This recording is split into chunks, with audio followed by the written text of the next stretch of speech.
Brandon London is an NFL, CFL veteran. I said it earlier, I'll say it again. New York Giants, Miami Dolphins, Pittsburgh Steelers, and then the Montreal Alouettes, 2011 to 2014, won a Super Bowl with the New York Football Giants. And Brandon London, now the star of stage, screen, and film, joins us from his home. How you doing, Brandon? Man, I'm blessed, man. Staying healthy, grateful for everything that I have this year. And it's just one of those crazy years for all of us, but at the same time, man, still blessed. So thanks for having me back on the show. I know last time I had some hiccups. You were on the way. Kind of vacation. You were on the way to the beach in the car, and the cell service was an issue. Where are you joining us from today? I'm in New Jersey, right outside of East Rutherford, New Jersey. So the fact that I shoot remotely from home for the show that the daytime talk show, Daily Blast Live. I'm usually based out of Denver, but instead of traveling back and forth like I do during the football season for my Giants stuff, I'm able to shoot that from home, and then I go into the Giants facility Thursdays and Fridays. So here's one for you. Since you are very close to the home of the New York Guardians of the XFL, how do you feel about the news that the XFL is returning in 2022, and how do you think that affects the CFL and NFL? Well, I think it's great news, honestly, man. Any league that guys can continue to play football, can continue to live their dream.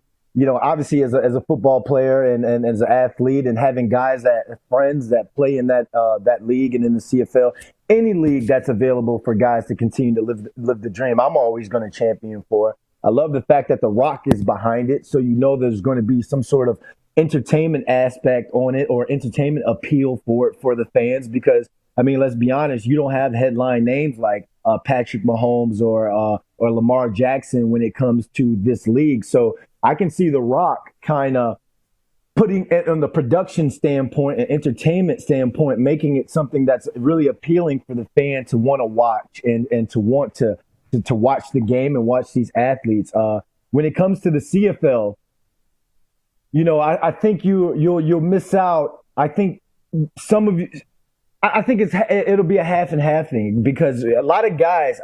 The one thing that the CFL, it's a mystique league to some guys in the NFL. I mean, some guys where they get cut from the NFL before they go up there, and guys, call me all the time, or they'll text me all the time, and hey, what was your experience like up there? And I tell them, man, I had a great 4 or 5 years up there. I encourage each athlete, each player that reaches out to me and asks me about my experience, and if they have to go up there, I tell them, you need to go up there, because it is the NFL in Canada. The way you guys, your fans, the way your league is, the setup, the way that you get that whole experience of being a professional athlete, you really feel that up there. So I think the only thing that when it comes to the CFL competing with the XFL, I think the CFL has to do a great job in the sense of marketing it to these players who are going up there who know nothing about the league.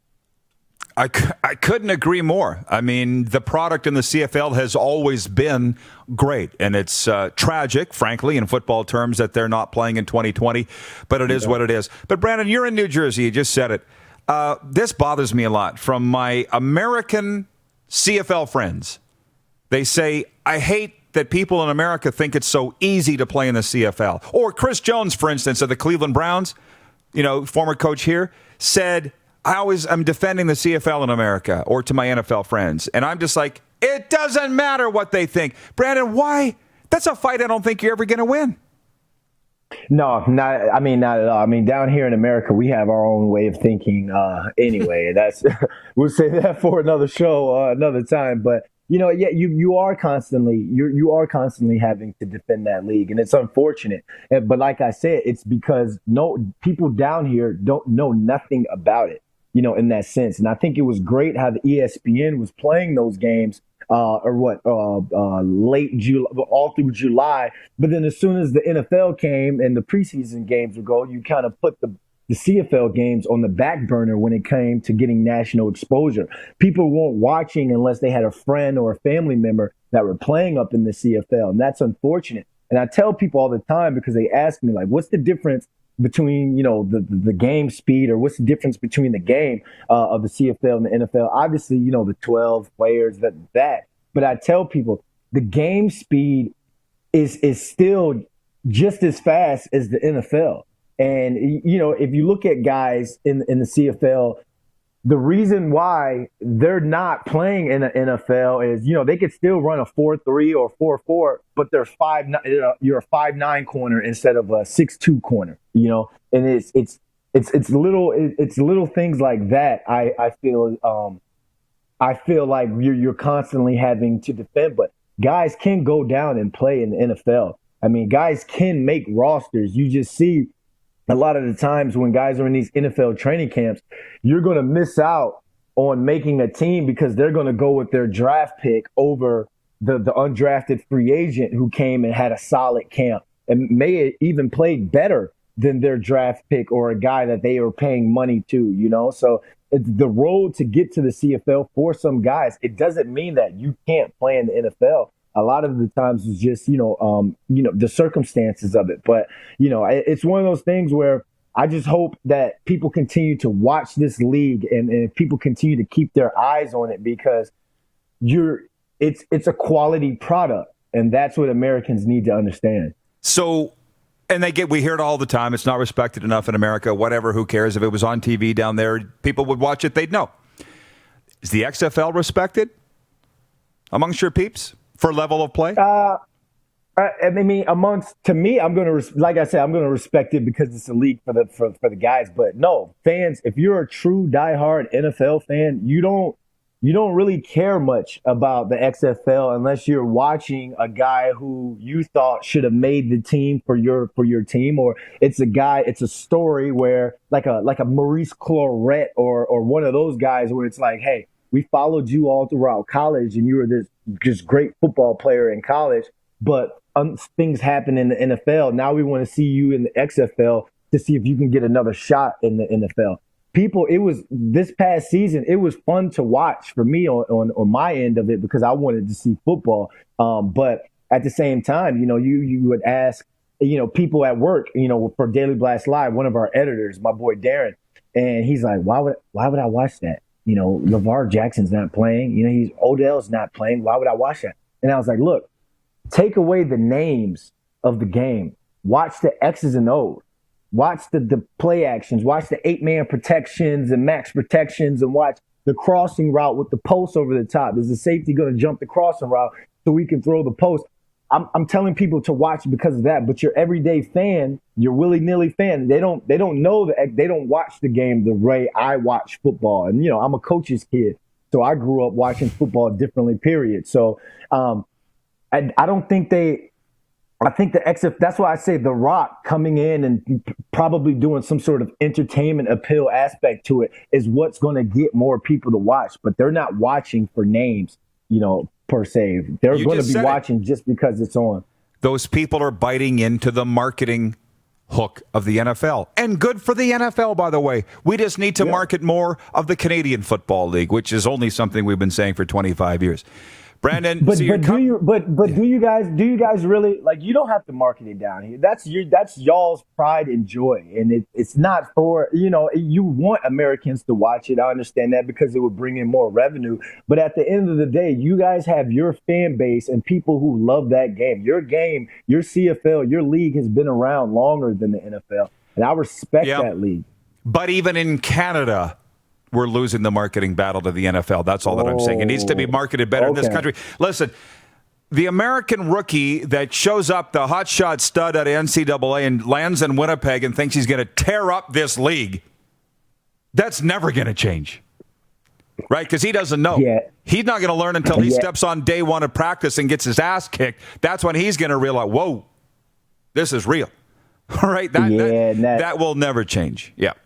Yeah, and that's real. We've seen. I remember being with the S.J. Greens, the Jamel Richardsons, Kerry Watkins, Anthony Calvillos, and you'll see these hot shots just walk up in there and be like, "Oh, well, I played at Florida, or I was in the league for 3 or 4 years," and all. You come in and this guy is absolutely horrible, and you're like, "Oh, he's not gonna last long. He's gonna get paid a loony and a toonie, and he's getting sent back home because He's awful. And yeah, the guys come up there with that bravado, that thinking that they can run the league just because they played at a certain school or had a cup of tea with a certain NFL team.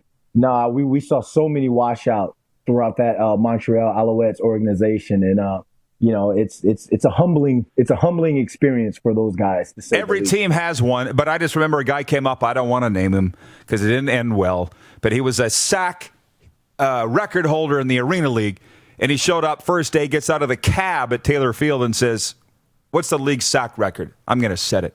And we're like, I think he played one game. And I don't like you. You get it. Can we put the comment up from Micah Awe? Mike he played at Texas Tech, Brandon, and he's a Winnipeg Blue Bomber linebacker. He says, last person I saw when I got cut from the Jets was Sam Darnold. Didn't get a chance to even practice in training camp. Don't feel bad for me. Feel bad for the offensive players I get to go against. Hashtag we all have stories. That's from Micah Awe. So you're sitting there covering New York football, Brandon. Like, what's wrong with that city? Where did they lose their way? Oh man, I need aspirin sometimes, man. I don't, honestly, I wish I had the answers. I really wish I had the answers. When you think about being able to play a sport in a market like New York, you would think that you would be able to draw in top tier athletes. You would be able to draw in players who can play. And win for both organizations, and it's been some rough years for the New York Giants. I've been a part of this organization on the TV production side since 2016, and it's really been rough. And my job is to galvanize and do TV stuff a lot with the fan base. And the fan base, you have your diehards who are like, we're going to stick through it. But, you have people that it's like, oh, you start off 0-2, fire this guy. We need to cut this guy. And I just don't understand how both organizations can be so bad right now. And, I know it's bad when I have Cleveland Browns fans texting me before games like, man, I hope you guys win today. Like, what do you mean? You're a Cleveland Browns fan and you're wishing me luck? It's bad here in New York, but I also see, especially with the New York Giants, I can see the Mara family turning this thing around sometime soon within the next couple of years, because you're used to having such a great football team and organization within this city. Will you take a fantasy question from our producer? Oh, yeah. Okay, this is for fantasy, right, Clark? Is it not? Are the Giants absolutely hooped with Saquon Barkley, or can Devonta Freeman take over?